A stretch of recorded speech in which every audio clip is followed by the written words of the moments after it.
लिख के रखो, आने वाले समय में देश में बहुत बड़ा बवाल शुरू होगा। अगर पॉलिटिकल बवाल होगा। कॉन्स्टिट्यूशन में एक जो आर्टिकल है कि भाई राइट टू इन्फॉर्मेशन, आरटीआई, तो उसके ऊपर आप आरटीआई कर ही नहीं सकते कि पॉलिटिकल पार्टीज को कहाँ से कितना डोनेशन आया। मतलब हमको वो राइट टू हमारे इन्फॉर्मेशन घर में 20,000 हम लोग नहीं कर रख सकते, ये 20,000 करोड़ रख लेंगे। हाँ, रख सकते हैं। अगर मैं ये नहीं कर रहा हूँ तो मैं अंधभक्त हूँ या तो चमचा हूँ। यूएसए में है और आप डोनेशन कर रहे हैं, तो आप $100 तक डोनेशन कर रहे हैं ना, तो आपकी प्राइवेसी रहेगी, तो आपका नाम जाहिर नहीं होगा। कुछ चाहिए पॉलिसीज में, मुझे जमीन चाहिए ₹1 पर मुझे बहुत सारी चीजें चाहिए, फ्री में पानी चाहिए, कंसेशन पे बिजली चाहिए, रोड मुझे तक आनी चाहिए, लोन चाहिए, सब्सिडी वाली लोन चाहिए, 20 साल तक नहीं भरने की लोन चाहिए, बहुत सारी हम होम लोन साला मतलब। और फिर मेरा भाई अगर कौभांड कर दे तो उसको माफी भी दिलानी होगी। हाँ, बहुत सारी चीजें होती है। तो ये लोकशाही का जो हमारा कंसेप्ट है ये काफी पुराना है। ग्रीक से आता ये कंसेप्ट, सबसे पहले एथेंस में लोकशाही की शुरुआत हुई थी। 19-20 का यही टमाटो वाला ही डिफरेंस है। ये बस आजाद हुए तब पूरे देश में एक ऐसी हवा चल रही थी कि भाई ये तो अभी इन्होंने देश बना दिया, सबने मिलके, पटेल, नेहरू और गांधी ने सब ये सब कर दिया, पर ये कुछ चलने वाला है नहीं। देखो 2-4 साल में, ये अंग्रेज भी ऐसा ही बोल रहे थे कि भाई तुम कितना भी इकट्ठा कर लो, 2-4 साल में अंदर लड़के ले जाएंगे। और तब भी देश नहीं टूटा भाई।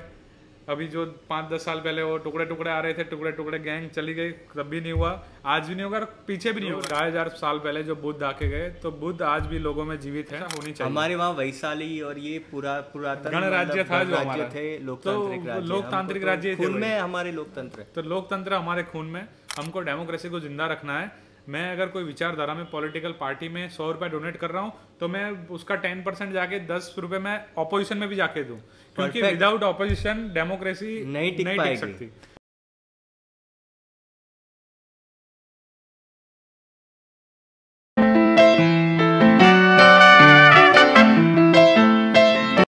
वेलकम टू द नुक्कड़ पॉडकास्ट पावर्ड बाय अकालिको नेचुरल। आपने हमारे सभी वीडियोस को बहुत प्यार दिया है और उसके लिए हम दोनों का दिल से आपका शुक्रिया अदा करते हैं। और आगे भी आप हमको फ्यूचर में ऐसा प्यार देते रहेंगे। ऐसी इससे भी ज़्यादा प्यार, ज़्यादा बहुत बड़ा वाला प्यार देंगे, ऐसी हमारी आशा है। तो आज हम इसलिए आपके साथ रूबरू हो रहे हैं क्योंकि अभी सुप्रीम कोर्ट ने इलेक्टोरल जो बॉन्ड्स हैं उसको गैर बंधारणीय बताया, घोषित कर दिया है कि तो इलेक्टोरल बॉन्ड्स क्या है। तो Brijesh, what is electoral bonds? Actually हम जो भी पॉलिटिकल पार्टीज़ हैं तो वो इलेक्शन लड़ती हैं, जैसे लोकसभा का इलेक्शन हो गया या फिर कोई स्टेट्स है तो स्टेट्स के अंदर जो विधानसभा का इलेक्शन हो गया। तो इलेक्शन लड़ने के लिए चाहिए कि भी बहुत ज़्यादा खर्चा होता है। जैसे कि अपने देखते हैं तो इलेक्शन पहले बहुत सारी रैलियाँ शुरू हो जाती है, बड़े ऐसे पोस्टर लगाए जाते हैं, फिर बड़े मैदानों में बड़ा स्टेज तैयार करके, तो वो सब खर्चा आएगा कहाँ से? तो पॉलिटिकल पार्टीज़ को एक इलेक्शन जीतने के लिए बहुत बड़ा खर्चा करना पड़ता है, बहुत बड़ा बजट होता है उसका, कुछ हजारों करोड़ों में उसका आंकड़ा पहुंच जाता है। पर वो पैसे आते कहाँ से हैं? पॉलिटिकल पार्टीज के ना ही कोई फैक्ट्रीज है, नहीं कुछ कमाने का उनका दूसरा सोर्स है, जॉब भी नहीं करते तो उसको पॉलिटिकल फंडिंग बोलते हैं। तो फंडिंग क्राउड फंडिंग ही होती है। यूजुअली जो लोग हैं उनको पैसा देते हैं, तो वो पैसा पहले देते थे तो उसमें बहुत ज़्यादा घपला होने के चांसेस होते थे, यानी ब्लैक मनी है लोगों के पास, या फिर बड़ी कंपनीज हैं, तो कंपनीज अभी उनको देगी पैसा, फिर बोलेगी कि भाई हमने आपको इतना पैसा दिया है, तो वो फिर पॉलिसी ऐसी ही बनाएंगे जो भी, अगर हम जीतते हैं तो फिर वो पॉलिसी ऐसी बनाएंगे कि उनको बेनिफिट हो। तो पहले ऐसा जो फंडिंग का इश्यू था उसकी वजह से जब फाइनेंस मिनिस्टर थे मिस्टर अरुण जेटली, तब ये लॉ लाया गया था, 2017-18 की बात है शायद। तो इलेक्ट्रल बॉन्ड्स जो हुए तो उसको सब कानूनी कर दिया गया, यानी आपको SBI जो उसकी रजिस्टर्ड ब्रांच है वहाँ पर आपको जाना है। अगर आप ₹1000 डोनेट करना चाहते हैं पॉलिटिकल पार्टी में तो आप ₹1000 के बॉन्ड खरीदेंगे, वो आपको एक रिसीट देंगे, वो रिसीट आपको जाके आपकी जो पॉलिटिकल पार्टी है उसको दे देनी है। और उनके लिए ऐसा था कि उनको 15 दिन में वो रिसीट लेके वापस वो बैंक में जाएंगे, तो जो आपके ₹1000 हैं वो उसको मिल जाएंगे। तो जो रिसीट थी वो प्रॉमिसरी नोट हो गया कि भाई इतने रुपए का ये नोट है, तो वो आप लेके जाएंगे तो हो जाएगा, ऐसा वो उसको कर दिया था। फिर उसमें एक ऐसा नियम था कि उसमें एक ऐसा क्लॉज था कि आपकी जो प्रॉफिट है उसका सिर्फ 7.5% तक ही आप पॉलिटिकल पार्टी को डोनेट कर सकते हैं। मतलब बिजनेस पहले ऐसा था, आपका बिजनेस है, उसका जो प्रॉफिट हो रहा है, हाँ। उसका सिर्फ 7.5% तक ही आप डोनेट कर सकते हैं, पॉलिटिकल पार्टी को फंड कर सकते हैं। पर वो जब ये इलेक्ट्रल बॉन्ड लाया गया तब वो क्लॉज हटा दिया गया। अच्छा। तो उसका सबसे बड़ा प्रॉब्लम ये हुआ कि शेल कंपनीज खड़ी होना शुरू हो गई। कि भाई नकली कंपनी जो सिर्फ पेपर पे कंपनी है, वो पनामा पेपर्स जैसे खुला था, हाँ। बहुत बड़े बड़े सेलिब्रिटी क्रिकेटर्स का नाम खुला था, बहुत सारे पॉलिटिशियन का नाम खुला था, तो ऐसे शेल कंपनियां बननी चालू हो गई। और पिछले 4-5 साल में जो पार्टीज के अंदर फंड जा रहा था, और इसकी सबसे एक बड़ी बात थी कि इलेक्ट्रल बॉन्ड्स आप खरीदते हैं और उससे डोनेट करते हैं तो आपकी आइडेंटिटी है वो छुपी रहेगी, एनोनिमस तरीके से गवर्नमेंट जान सकती है आइडेंटिटी? कोई नहीं जान सकता, कोई नहीं जान सकता, कोई नहीं जान सकता उसको। तो पता कैसे लगेगा कि किसने कितना किया? वही इसीलिए तो इसीलिए जो पहले उनका गवर्नमेंट का जो पॉइंट था कि भाई हम इससे ब्लैक मनी को कम करेंगे, इसको कम करेंगे, ये तो सपोज कि मेरे पास 1,000 करोड़ ये ऊपर से ज्यादा बढ़ गया, तो ये और ज्यादा बढ़ गया तो कि भाई पहले फेक कंपनियां बननी शुरू हो गई, शेल कंपनीज रजिस्टर होने लगी, क्योंकि वो 7.5% वाला जो बार था वो हट गया। तो अभी कंपनी दिखा रहे हैं उनको कि 100% प्रॉफिट हुआ और वो 100% पॉलिटिकल पार्टीज को डोनेट कर रही है ना, तो डायरेक्ट फंडिंग का एक तो वो ब्लैक जो मनी था उसको पूरा ऐसे साइफन करके घुमा के सीधा पॉलिटिकल पार्टीज के अंदर, और फिर उसमें भी कुछ चलता है परसेंटेज वाला कि वो कुछ परसेंटेज रख लेते हैं, बाकी आपको कैश देते हैं, ऐसा ये बहुत बड़े लेवल का ये घपला होता था। और फिर दूसरा है कि भाई एनोनिमस है तो उसकी आइडेंटिटी कोई जान नहीं सकता। अगर कोई जान नहीं सकता आइडेंटिटी, तो जो है वो हमारे जो कॉन्स्टिट्यूशन उसको ऐसा वायलेट करता है, क्योंकि अपना कॉन्स्टिट्यूशन में एक जो आर्टिकल है कि भाई राइट टू इन्फॉर्मेशन, आरटीआई, तो उसके ऊपर आप आरटीआई कर ही नहीं सकते कि पॉलिटिकल पार्टीज को कहाँ से कितना डोनेशन आया। मतलब हमको वो राइट टू इन्फॉर्मेशन में 20,000 हम लोग नहीं कर रख सकते, ये 20,000 करोड़ रख लेंगे, हाँ रख सकते हैं, तो भी उनको कोई, और वो बैंक लिख के देती है कि अच्छा आपको 1,000 करोड़ दे रहे हैं, आप रखिए, वो तुम्हारे घर में 20,000 रुपए पड़े, अरे क्यों रख रहा है? तो ये मतलब तो ये सब झोल था। सुप्रीम कोर्ट में ये केस चल रहा था। हाँ। अभी उन्होंने जो जज है उन्होंने बोला कि भाई ये पूरा का पूरा अनकॉन्स्टिट्यूशनल मैटर है, ये हमारे बंधारण को वायलेट करता है, तो इसको भाई जल्दी से जल्दी हटाओ।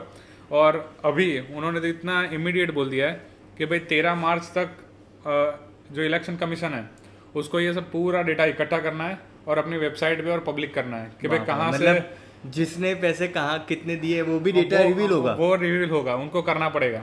ऐसा सुप्रीम कोर्ट ने बहुत बड़ा डिसीजन दिया है। आने वाले अगर मतलब मैंने उतना स्टडी नहीं किया जितना बीएस ने किया है, बट अगर ये ऐसा ही जजमेंट है और ऐसा ही जजमेंट पे अगर ये इलेक्शन कमीशन काम कर रहा है तो लिख के रखो, आने वाले समय में देश में बहुत बड़ा बवाल शुरू होगा और पॉलिटिकल बवाल होगा। हाल ही में इसको ऐसे भी देखा जा रहा है कि हाल ही में लोकसभा इलेक्शन कभी भी डंका बज सकता है, कभी भी डेट्स आ सकती है, राइट। और इससे पहले तो ये पॉलिटिकल पार्टीज को भी अफेक्ट करेगा, राइट। और इसका जो भी होगा ये देखने लायक होगा कि भाई कैसे कहाँ से क्या हो रहा है, क्योंकि ये बहुत पूरा अनसर्टेन हो गया और ये सबके लिए एक तरह से देखे तो एक बहुत बड़ा झटका फटके जैसी बात है ये। और ये ना सिर्फ एक पॉलिटिकल पार्टी, सभी पॉलिटिकल पार्टी का इसमें कुछ ना कुछ तो निकलेगा ही, ठीक है, बट ऑब्वियस है वो निकलेगा ही। इसमें ऐसा है कि भाई बाहर की कंट्रीज है वहाँ पर भी ऐसे लॉज हैं, लेकिन क्या है कि अगर एक जेन्युइन है, हमने तो ऐसी बात की भाई कंपनियां होती हैं वो अपना जो प्रॉफिट का एक हिस्सा देना चाहिए, उसकी जगह पूरा प्रॉफिट शेल कंपनीज हो गई, जैसे कि गलत तरीके से रजिस्टर हुई है वो कंपनी, सिर्फ पेपर पे ही है, फेक कंपनी है, यस। तो उसका तो इश्यू है ही, पर अगर कोई जेन्युइन डोनर है कि भाई मैं किसी पॉलिटिकल पार्टी की विचारधारा में विश्वास रखता हूँ और मैं चाहता हूँ कि उसके अच्छे कैंडिडेट है वो जीते, उनको फंड मिले, पर मैं ये भी चाहता हूँ कि मेरी आइडेंटिटी रिवील ना हो, ये होना चाहिए कि भाई अगर मैं किसी को भी नहीं देना अपने एक लोकशाही में, तो लोकशाही में मुझे अपनी आइडेंटिटी छिपा के रखना है, प्राइवेसी अधिकार है, तो वो प्राइवेसी अगर मुझे चाहिए तो उसके लिए भी बाहर के कंट्रीज में ऐसे क्लॉज है कि जैसे आप यूएसए में हैं और आप डोनेशन कर रहे हैं तो आप $100 तक डोनेशन कर रहे हैं ना, तो आपकी प्राइवेसी रहेगी, तो आपका नाम जाहिर नहीं होगा वैसे। और ऐसे यूके में ऐसा है कि भाई कुछ $7,500 $7,500 यूरोज आप डोनेट करते हैं तब तक आप प्राइवेटली डोनेट कर सकते हैं, पाउंड, यस। तो वैसा यहाँ पर भी कुछ ऐसा होना चाहिए कि भाई अगर आप 5,000 या 10,000 कुछ डोनेट कर रहे हो तो आप अपनी प्राइवेसी रख सकते हो, पर उससे ज्यादा करना है तो फिर वो तो रिवील होगा ही होगा, पब्लिक वो होगा। सुप्रीम कोर्ट ने इसको संज्ञान में लिया है तो क्योंकि बड़े बड़े कुछ ना कुछ उसमें से निकलेगा। अभी मैं बहुत बड़ा इंडस्ट्रियलिस्ट हूँ, मेरी वर्थ बिलियंस में है, तो मैं पॉलिटिकल पार्टीज को बट ऑब्वियसली सपोर्ट करूंगा, क्योंकि जो जीतने वाली है मेरा तो बिजनेस हो गया, मैं इन्वेस्ट करूंगा, मुझे पावर में सहयोग चाहिए तो मुझे अपनी जो पॉलिसीज जो बनने वाली हैं मैं मुझे छूट छाट चाहिए पॉलिसीज में, मुझे जमीन चाहिए 1 रुपए पर मुझे बहुत सारी चीजें चाहिए, फ्री में पानी चाहिए, कंसेशन पे बिजली चाहिए, रोड मुझे चाहिए, लोन चाहिए, सब्सिडी वाली लोन चाहिए, 20 साल तक नहीं भरने की लोन चाहिए, बहुत सारी हम होम लोन साला मतलब, और फिर मेरा भाई अगर कौभांड कर दे तो उसको माफी भी दिलानी होगी। हाँ बहुत सारी चीजें होती है। तो ये जो चक्कर होता है ना, ये चक्कर सारा चलता है पॉलिटिकल फंडिंग की वजह से। और ये इसमें सारे जो पॉलिटिकल पार्टी है सब, जैसे सभी दूध के दूल्हे नहीं है, सभी ने कहीं ना कहीं अपने मतलब क्या बोलते हैं कि अपने अपने सेटिंग कर रखे हैं, ठीक है। बट मेन चीज़ अगर हम इससे थोड़ा हट के बात करें, अभी हमने बहुत गाली दे दी पॉलिटिकल पार्टीज को, ऐसा होता क्यों आप समझिए। पहले बात ये पॉइंट जो प्रॉब्लम है घपला करने की बात, इसमें कोई जिम्मेदार नहीं है या फिर कोई जिम्मेदार मिलता नहीं है। क्यों? उनको बड़ी बड़ी पार्टीज को, ये बड़े बड़े जो इंडस्ट्रियलिस्ट हैं या फिर जो भी बिजनेसमैन है सो कॉल्ड, उनसे पैसे लेने की जरूरत क्यों पड़ती है? क्योंकि उनके पास फंड नहीं होता है। फंड क्यों नहीं होता है? क्योंकि पब्लिक फंड करती नहीं है। क्राउड फंडिंग जब जाता है, पब्लिक क्या है, पब्लिक क्या बनती है? जैसे अभी मेरा दोस्त है, वो बोल रहे मैं इस फलाना पॉलिटिकल कंपनी का, मतलब कंपनी नहीं सॉरी यार, तो कंपनी चल रही है पॉलिटिकल पार्टी, हाँ पार्टी, कंपनी सही वर्ड है वैसे, पॉलिटिकल पार्टी का सपोर्टर हूँ। अभी सपोर्टर क्या कर रहा है? वो तो अंधभक्त बना पड़ा है या फिर चमचा बना पड़ा है। 2 कैटेगरी, अभी तीसरी कैटेगरी, 2 टर्म्स चल रही है, ठीक है। ये करते क्या है? ये फेसबुक पे सपोर्ट करते हैं या तो फिर नारे लगा देते हैं, ये इनका सपोर्ट है।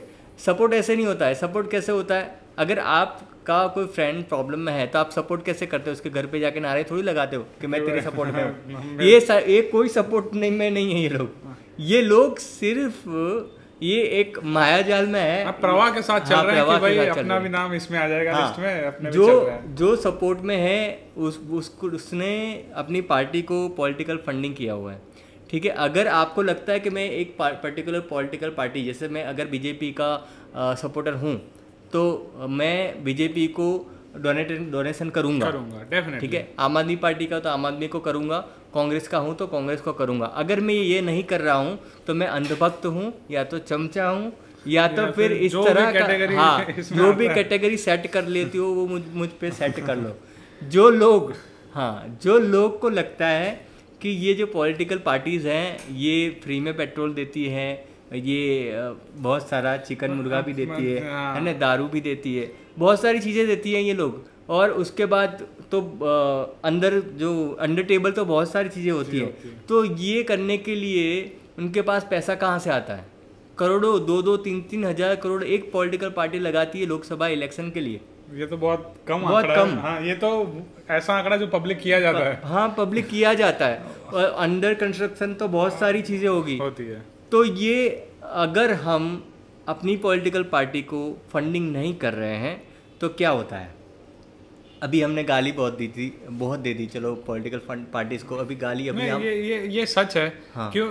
जैसे कि आपने बताया कि कड़वी सच है ना, थोड़ा कड़वा रहता है, कड़वी बात होती है। हम अपनी पॉलिटिकल पार्टीज को हर तरह से सपोर्ट नहीं कर पाते, तब फिर वो सपोर्ट बाहर से लाते हैं। जैसे आप किसी के साथ झगड़ा हो गया, फिर आपका भाई आपके सपोर्ट में नहीं खड़ा है, पर कोई बाहर वाला सपोर्ट में खड़ा है, तो उसका ही सपोर्ट लेगा ना फिर। तो फिर वो उसका सपोर्ट लेगा। कोई अभी तो मुझे सपोर्ट चाहिए ना किसी ना किसी का, तो वो बाहर वाला आके फिर वो उसका ना कोई तो इंटेंशन है, क्योंकि घर वाले तो फुलफिल करेगा फिर कि भाई देख मैंने तेरी हेल्प करी थी, अब मेरी हेल्प तू कर। तो अपार्ट फ्रॉम दिस हम बात करते हैं कि लोकशाही की, कि जब इंसान का इवोल्यूशन हुआ, हम जैसे पहले प्राणी थे, जो इवोल्यूशन थियरी हमारी चलती आ रही है, कुछ लोग मानते हैं कुछ लोग नहीं मानते, पर जो भी इवोल्यूशन है कि भाई पहले हम आदि मानव थे, उससे भी पहले कुछ प्राणी रहे होंगे, फिर आदि मानव हुए, फिर बढ़ते बढ़ते अभी हम आज के जो मॉडर्न होमो सेपियंस जो हमारा है साइंटिफिक नेम, वो हम बन के अभी सिटीज़ में रह रहे हैं, इतना डेवलपमेंट कर लिया है। तो ये लोकशाही का जो हमारा कंसेप्ट है ये काफ़ी पुराना है। ग्रीक से आता ये कंसेप्ट। सबसे पहले एथेंस में लोकशाही की शुरुआत हुई थी। डेमोस और क्रेटोस करके दो वर्ड हैं, यानी लोग और उनके द्वारा चलता शासन, तो डेमोक्रेसी हो गया। वो डेमोक्रेसी ऐसी थी कि जो आज हमारे गांव में ग्राम सभा चलती है, फिर गांव का जो मैनेजमेंट होता है कि भाई लोग एक साथ इकट्ठा मिलते हैं कि भाई यहाँ पर रोड बनानी चाहिए या फिर यहाँ पर गटर जानी चाहिए, जो हाँ बस, तो ग्राम स्वराज वाला जो कंसेप्ट है वो ऐसे कंसेप्ट में पहले जो लोकशाही थी, जो एंशिएंट लोकशाही, वो ऐसे चलती थी। अभी जब कॉन्टेक्स्ट बढ़ जाता है कि भाई गांव में तो 25, 50, 100, 1000 लोग हैं, तो आप सबको इकट्ठा करके बात कर सकते हैं। पर फिर अभी 140 करोड़ का जब देश हो तो ये डायरेक्ट लोकशाही पॉसिबल नहीं है। तो हम रिप्रेजेंटेटिव्स को चुनते हैं, जो चुनाव होते हैं उससे, फिर वो रिप्रेजेंटेटिव्स जाते हैं, असेंबली में बैठते हैं, विधानसभा में बैठते हैं, लोकसभा में बैठते हैं, राज्यसभा में बैठते हैं, और हमारे हित में हमारे लिए कायदे बनाते हैं जिसको हम फॉलो करते हैं। तो फिर जो एक बात कही जाती है भाई, लोगों द्वारा, लोगों के लिए, लोगों से चलता शासन, मतलब लोकशाही। हाँ, और ये लोकशाही अभी क्या है कि लोकशाही को समझना बहुत ज़रूरी है। डेमोक्रेसी सिर्फ बोलने से नहीं आती है, उसको एक्चुअली क्या है कि इलेक्शन जो डेमोक्रेसी है एक्चुअली ये वो एक पैकेज नहीं है, वो एक प्रोसेस है। उसको आपको हमेशा बनाना पड़ता है, हमेशा उसको रखने के लिए हमेशा एफर्ट्स डालने पड़ते हैं। तो ये जो एफर्ट्स है उसमें वन ऑफ द एफर्ट्स है आपकी पॉलिटिकल फंडिंग को आपको फंड करना पॉलिटिकल पार्टीज को फंड करना होता है। यस, उसको फंड नहीं करेंगे तो उसका जो भी अगर रैलियाँ हो रही है या तो जो करंट जैसे इलेक्शन आ रहे तभी आप फंडिंग कर रहे हो, तो बाकी के 4 साल वो सर्वाइव कैसे करेंगे? वो कैसे सर्वाइव करेंगे? तो फिर वो करप्शन ही करेगा। अगर आप उसको, अगर एक IAS लेवल का बंदा, IRS लेवल का बंदा पॉलिटिक्स में आ रहा है तो उसको मंथली 3 या 4 लाख उसको सैलरी चाहिए अगर उसको घर चलाना है तो वो सैलरी अगर पॉलिटिकल पार्टी नहीं दे पा रही है तो वो क्या करेगा? वो जाके करप्शन ही करेगा। हाँ, उसको किसी ऐसे लोगों से लेना पड़ेगा पैसा, जिनकी कुछ डिमांड्स रहेंगी। फिर जब वो अगर जीतता है तो वो डिमांड्स उसको पूरी भी करनी पड़ेगी। और फिर जो लोगों के लिए, यानी हर कोई, देखो कोई भी आता है, कोई भी पार्टी जीत के आती है, बीजेपी हो, चाहे कांग्रेस हो, चाहे बीजू जनता दल हो, चाहे राष्ट्रीय दल वाली पार्टी हो, कोई भी नेशनल पार्टी है या फिर रीजनल पार्टी है, हर एक को आके काम करना है अपने देश के लिए ही, अपने देश को मजबूत बनाने के लिए, अपने देश को और सही बनाने के लिए, अपने देश को और विकसित बनाने के लिए, उसको और ज़्यादा विश्व फलक पर या फिर अंतरिक्ष फलक पर सबसे आगे ले जाने के लिए सबको काम करना है। तरीका अलग हो सकता है। मैं एक पॉलिटिकल पार्टी हूँ, जयराज भाई एक अलग पॉलिटिकल पार्टी है, तो मेरे लिए ऐसा हो सकता है कि नहीं मैं पहले गटर बनाऊंगा फिर रोड बनाऊंगा, ये बोलेंगे नहीं मैं पहले रोड बनाऊंगा फिर बाजू में गटर बनाऊंगा। बस ये नंबर से 19-20 का यही टमाटो वाला ही डिफरेंस है ये, बस बाकी कोई डिफरेंस नहीं है। और हमको लगता है, हाँ हमको ये लगता है कि ये जो विरोध पक्ष है, जो विपक्ष है, तो वो हमारा दुश्मन है ना। और विपक्ष को लगता है, जो विपक्ष के सपोर्टर्स है सो कॉल्ड, जो डोनेशन नहीं करते हैं और ये डोनेशन नहीं करने की वजह से आज सुप्रीम कोर्ट, मतलब इस तरह के बॉन्ड्स हम गवर्नमेंट, मतलब सब मिलके पॉलिटिकल पार्टीज अपने आप ही चालू कर दिया। तो ये सिचुएशन आ चुकी है। हम हमारे सपोर्टर्स गलत तरीके से सपोर्ट करने से, सपोर्ट फाइनेंशियली भी करे और हम भी जागरूक हो कि भाई मेरा जो नेता है वो सही में मेरे मुद्दों के लिए या मेरे प्रश्न की बात करता है, या फिर वो सिर्फ चुन के बैठ गया और फिर वहाँ जाके शांति से बैठा रहता है, पार्टी की बात आती है तो हो हा करता है, बाकी बैठ जाता है। हमको जो एक लोकशाही का एसेंस है कि जो मेरा रिप्रेजेंटेटिव है मैं उसके टच में रहूं, मैं उसको ऑब्जर्व करता रहूं, और ये हम सब मिलके जब करेंगे कि भाई एक लोकसभा का कैंडिडेट जो एक हमारा MP होता है, तकरीबन 10 लाख लोगों का एक रिप्रेजेंटेटिव, तो अगर वो उनको देख रहे हैं तो आपको ऑब्जर्व करना चाहिए हमेशा कि मैंने जिस मुद्दे के लिए उसको चुन के लाया है, उसको वहाँ बैठा है, वो उस मुद्दे के लिए काम कर रहा है कि नहीं कर रहा है। आपको हर 5 साल के बाद आपको ऑप्शन मिलता है, आप पार्टीज को देख के वोट दे देते हैं, आप कैंडिडेट को देखने नहीं जाते। अगर कैंडिडेट देखने जाएंगे तो आपको एक स्पाइन वाला बंदा मिलेगा जो आपकी बात कर सकेगा वहाँ पर। हाँ सही है, क्योंकि जैसे मुद्दे और मुद्दा की बात भी करना बहुत जरूरी है। मुद्दे क्या होता है वो भी दिमाग में रखना बहुत जरूरी है। हवाई मुद्दे जैसे आजकल चल रहे हैं, ऐसे नहीं, मुद्दे होने चाहिए education, health, infrastructure, right, economical, बेरोजगारी पे अगर रोजगार देने वाली कोई सरकार हो, राइट, इस तरह के मुद्दे होने चाहिए, ना कि कोई ऐसे बस फिल्मी मुद्दे हैं और चल रहे हवा हवाई, यूट्यूब पे कुछ चल रहा है, इंस्टा पे कुछ चल रहा है, ऐसा नहीं होना चाहिए। हवा में बह के वोटिंग देने जा रहे हो, आप कहीं पे भक्त बनने पड़े हो, कहीं पे चमचे बने पड़े हो, तो ये नहीं करो, क्योंकि ये लोग आपका घर चलाने नहीं आ रहे, ये सारे लोग देश चलाने के लिए आए हैं। हमारा एक तरीके से बैकग्राउंड रहा है पॉलिटिकल, ये जो हम बात कर रहे हैं हमारा एक तरह से अनुभव रहा है। हमने ऐसे ऐसे लोगों को देखा है कि भाई जब अपनी ज़िंदगी का उन्होंने जो प्राइम टाइम होता है 20-22 साल का, तो वहाँ के जो प्राइम टाइम के 10 साल होते हैं, तो 10 साल 15 साल दिए और अभी वो घर पे बैठे हैं शांति से। कोई भाव भी नहीं पूछता, कोई भाव नहीं पूछ रहा है। तो ये जो पॉलिटिकल लोग होते हैं जो डेमोक्रेसी को बनाए रखते हैं, ठीक है, हो सकता है वो समय के साथ अगर करप्टेड हो भी गए हो तो कोई बुराई नहीं है। मैं तो ये भी बोलता हूँ कि अगर करप्टेड हो चुका तो कोई बुराई नहीं है, बिकॉज के उसमें बुराई हमारी है। हमने ध्यान नहीं रखा ना। हाँ, हमने हमारे बच्चा बिगड़ता है तो उसके जिम्मेदार उसके माँ बाप रहते हैं। हाँ, हम लोग उसको चुन के फिर से वापस लेकर आते हैं, या तो फिर हम फंडिंग नहीं करते। सारा मामला जो है पावर के पीछे, और पावर पैसों के पीछे नहीं, ये एक दूसरे के पीछे घूम रहे हैं। अगर हम मंथली 100 रुपीज़ भी दे अपनी पॉलिटिकल पार्टी को, थोड़ा थोड़ा भी स्ट्रेंथन करेंगे हम, तो उनको जो बड़े इंडस्ट्रियलिस्ट या फिर जो भी बिजनेसमैन हैं, तो उनसे उनको पैसे कम लेने पड़ेंगे। हाँ, तो जितने उनको पैसे कम लेने पड़ेंगे उतना ज़्यादा हमारे लिए काम कर पाएंगे वो, जितना वो उतना पब्लिक के लिए ज़्यादा काम कर पाएंगे, क्योंकि उनके फिर प्रेशर क्या रहेगा, भाई नहीं मेरे को पब्लिक से ज़्यादा पैसा आता है। हाँ, तो मुझे काम पब्लिक का करना पड़ेगा। जहाँ से पैसा आता है वहीं तो काम करेंगे वो लोग। तो मतलब मोरल ऑफ द स्टोरी ये है कि एक तो हमको समझना है कि हमको एक अच्छा वोटर बनना है, एक अच्छा सपोर्टर बनना है, वो चाहे आप बीजेपी, कांग्रेस, आप किसी के भी सपोर्टर्स हो सकते हो। बट और उसके बाद एक चीज़ बहुत ध्यान रखने वाली वो है, आपस में लोग झगड़ने लगते हैं। ठीक है, मैं लेफ्ट हूँ, वो राइट है, और ये सब देखो, ये जितनी भी पॉलिटिकल पार्टीज है कोई ना लेफ्ट है ना कोई राइट है, वो सारे पावर सेंट्रिक हैं, पावर के लिए ही सब कुछ आए हैं। और पावर मतलब इसलिए ऐसा नहीं है कि वो पावर में आके कुछ बेड़ा गर्क करने के लिए पावर में आ रहे हैं। जो दो नेता को लेके या फिर जो दो पार्टी को लेके आप साथ में खाने नहीं बैठते, झगड़ते हैं, वही दो नेता तो साथ में जाके ताज में डिनर लेते हैं। डिनर लेते हैं। ये बहुत ऊपर की लेवल की बात होती है। तो आप लेफ्ट एंड राइट के चक्कर में किसी से झगड़े ना। मौसा जी, फूफा जी पड़े हैं, हाँ, भाई नहीं तुम्हारी पार्टी, व्हाट्सएप पे लड़ाई चल रही है, मैं नहीं आऊँगा भाई तेरी शादी में। हाँ, तो ये थोड़े दिमाग में डालने वाली बात है कि इस तरह से बच्चों की तरह नहीं झगड़ना है। और उसके बाद ये अपनी जो पॉलिटिकल लॉबी है उसको बदनाम करना भी हमको बंद करना पड़ेगा, क्योंकि देखो ये जब तक हम पॉलिटिकल क्राइसिस को नहीं समझेंगे, ये पॉलिटिकल फंडिंग एक बहुत बड़ा इश्यू है, उसको समझना होगा।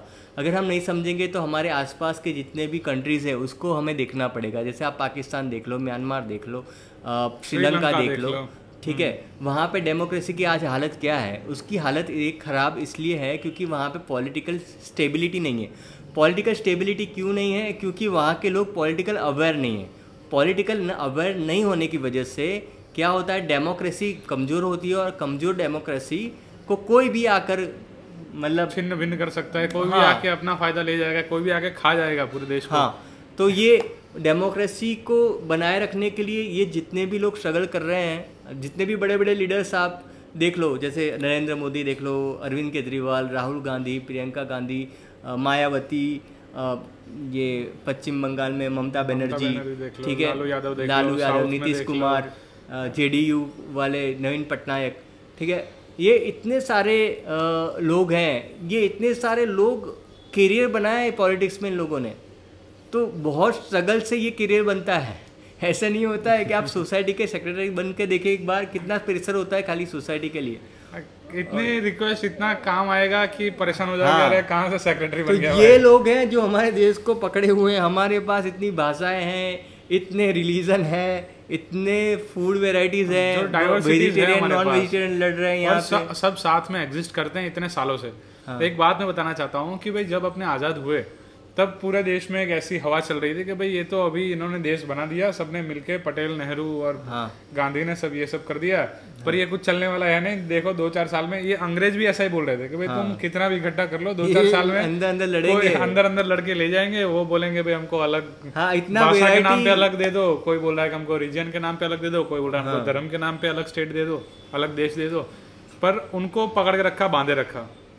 नेहरू बहुत बहुत ऊपर के, बहुत ऊंचे लेवल के पॉलिटिशियन थे, बराबर विद्वान थे। उन्होंने जो काम किया, जितनी पॉलिसीज उन्होंने बनाई और देश को पकड़ के रखा, तो सब वैसे पूरी दुनिया में सब जगह वाह वाह हो गई कि यार ये बंदे ने देश को इतना अभी नया जन्म हुआ देश का, जिसमें 1/3 से ज़्यादा लोग अनपढ़ गंवार हैं, 1/3 से ज़्यादा लोगों के लिए एक टाइम का खाना नहीं है।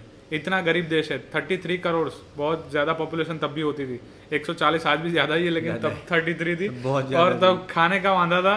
पूरा ऐसी सिचुएशन बहुत ख़राब थी। अपना जो देश है उसकी जो एवरेज एज होती है वो 24 से 26 साल मेल की और 20 से 22 साल फीमेल की थी। इतना अपना देश की जो हालत खराब थी, खतरनाक हालत, बहुत खतरनाक हालत थी। आज जो भी कोई नेहरू को गाली देता है ना, तो उसको एक बात समझनी चाहिए कि भाई जिस कंडीशन में उन्होंने देश को संभाला ना भाई, हाँ, वो बहुत बड़ी बात होती है। और फिर वहाँ से 14-15 साल देश में ले जाना, उस टाइम वो जब खाने के वांदे थे तब भी वो अंतरिक्ष की बात कर रहे थे। हाँ, तब इसरो ने वो चलाई, यानी साइमल्टेनियसली देश को डेवलप करना, ग्रो करना, बहुत लंबा, बहुत बड़ा विजन चाहिए। और उसी पॉलिसी पे 10, 12, 15, 14 साल काम करना और उसको पकड़े रखना बहुत बड़ी बात थी। जब उनकी डेथ हुई 1964 में, तब फिर से देश में हवा फैली कि भाई वो तो नेहरू थे तो देश चलता रहा, बाकी अभी वापस बिखर जाएगा, अभी टुकड़े होने चालू हो जाएंगे। हाँ। देश भारत तेरे टुकड़े होंगे, वो चला था ना। हाँ। कभी ऐसा तब भी हवा चलेगी, अब सब बिखर जाएगा। कांग्रेस में भी जो नेता थे बड़े बड़े, वो भी अलग अलग पार्टी अपनी बना रहे थे, तब डर था, पर तब भी देश नहीं टूटा भाई। अभी जो 5-10 साल पहले वो टुकड़े टुकड़े आ रहे थे, टुकड़े टुकड़े गैंग चली गई, तब भी नहीं हुआ, आज भी नहीं होगा, पीछे भी नहीं होगा। क्यों? क्योंकि हमने लोकशाही को समझा है, डेमोक्रेसी की ताकत, ये डेमोक्रेसी की ताकत है। 2-2,500 साल पहले जो बुद्ध आके गए, तो बुद्ध आज भी लोगों में जीवित हैं, लोग आज भी सहिष्णु हैं, लोग आज भी दूसरे की बात को रिस्पेक्ट करते हैं, दूसरे की स्पेस है, हाँ, उसको समझते हैं। ये तो भाई वेस्टर्न कंट्रीज आज प्राइवेसी की और स्पेस की बात कर रहे हैं, हम तो तब से लेके चल रहे हैं कि भाई एक म्यूचुअल रिस्पेक्ट हमेशा होनी चाहिए। हमारे वहाँ वैशाली और ये पुरातन गणराज्य था जो हमारा थे, लोकतांत्रिक राज्य खून में, हमारे लोकतंत्र, तो लोकतंत्र हमारे खून में। और इसकी जो मॉडर्न डेफिनेशन है जिसको हम लेके चल रहे हैं, मैं तो ये बोलता हूँ कि अगर हमको डेमोक्रेसी को जिंदा रखना है, मैं अगर कोई विचारधारा में पॉलिटिकल पार्टी में 100 रुपए डोनेट कर रहा हूँ, तो मैं उसका 10% जाके 10 रुपए मैं ऑपोजिशन में भी जाके दूं, क्योंकि विदाउट ऑपोजिशन डेमोक्रेसी नहीं टिक सकती। तो ऑपोजिशन भी उतना मजबूत होना चाहिए कि जिससे जो सत्ता में बैठे हैं वो डरते रहें। हाँ। कि अगर कुछ गलत किया ना, क्योंकि हम और आप रोज उसको देखने नहीं जाएंगे, लेकिन जो ऑपोजिशन पार्टी है उसका तो काम ही वही है, उसका काम ही वो देख के बता कि ये कुछ गलत करे और हम हंगामा कर देख भाई ये गलत किया, हाँ, ये गलत किया। वो मॉनिटर है हमारे भाई। हाँ, तो वो मॉनिटर को मजबूत रखना है, सरकार को भी मजबूत बनाना है, विपक्ष को भी मजबूत बनाना है। दोनों अगर सही से बैलेंस में देश और मजबूत होगा। तो हम लोकशाही में अगर ट्रूली बिलीव करते हैं तो हमें अपनी पार्टी में डोनेट करें, और दूसरी पार्टी ऑपोजिशन उसमें भी डोनेट करना चाहिए, तभी देश और मजबूत होगा। और जो एक सहिष्णुता की बात आती है, एक भाई टॉलरेंस की बात आती है, हाँ, तो टॉलरेंस तो ऑलरेडी अपने अंदर ऑलरेडी पहले से है, अपने ब्लड में टॉलरेंस डेफिनेटली। तो ये पूरी कहानी जो बताई कि भाई इलेक्टोरल बॉन्ड्स और ये सारी चीज़ें, और उस पर हम सहिष्णुता पर आ गए, और उसके बाद लोकतांत्रिक हमारी ऐतिहासिक धरोहर पे गए, ठीक है। और उसके बाद हम ये जो सारी फ्यूचर की बात करते हैं, तो भारत का फ्यूचर सिर्फ और सिर्फ लोकतंत्र पर टिका है, और आने वाले जितने भी देश होंगे समय के, वो लोकतंत्र पे ही टिके रहेंगे। आज चाइना भी धीरे धीरे लोकतांत्रिक की ओर बढ़ रहा है, तो लोकतंत्र की वाहवाही है, उसकी जिंदाबाद है। तो उसको हम बनाए रखने के लिए हमको अपने 100% एफर्ट डालने हैं, और बहुत ज़रूरी है हम फाइनेंशियली सपोर्ट करें हमारी पॉलिटिकल पार्टी को। तो ये आप 100% अपनी जो पॉलिटिकल पार्टी है उसको सर्च करें ऑनलाइन, आप उसको पेमेंट कर सकते हैं, डोनेशन कर सकते हैं। अपना कोई भी रिलीजियस त्यौहार आता है, उससे भी बड़ा त्यौहार आने वाला है अभी फिर से, हाँ, लोकसभा इलेक्शन। इसको हम महापर्व बोलते हैं, उसको चुनाव को उत्सव बोलते हैं, क्योंकि हम इसको लोकशाही को सेलिब्रेट करते हैं।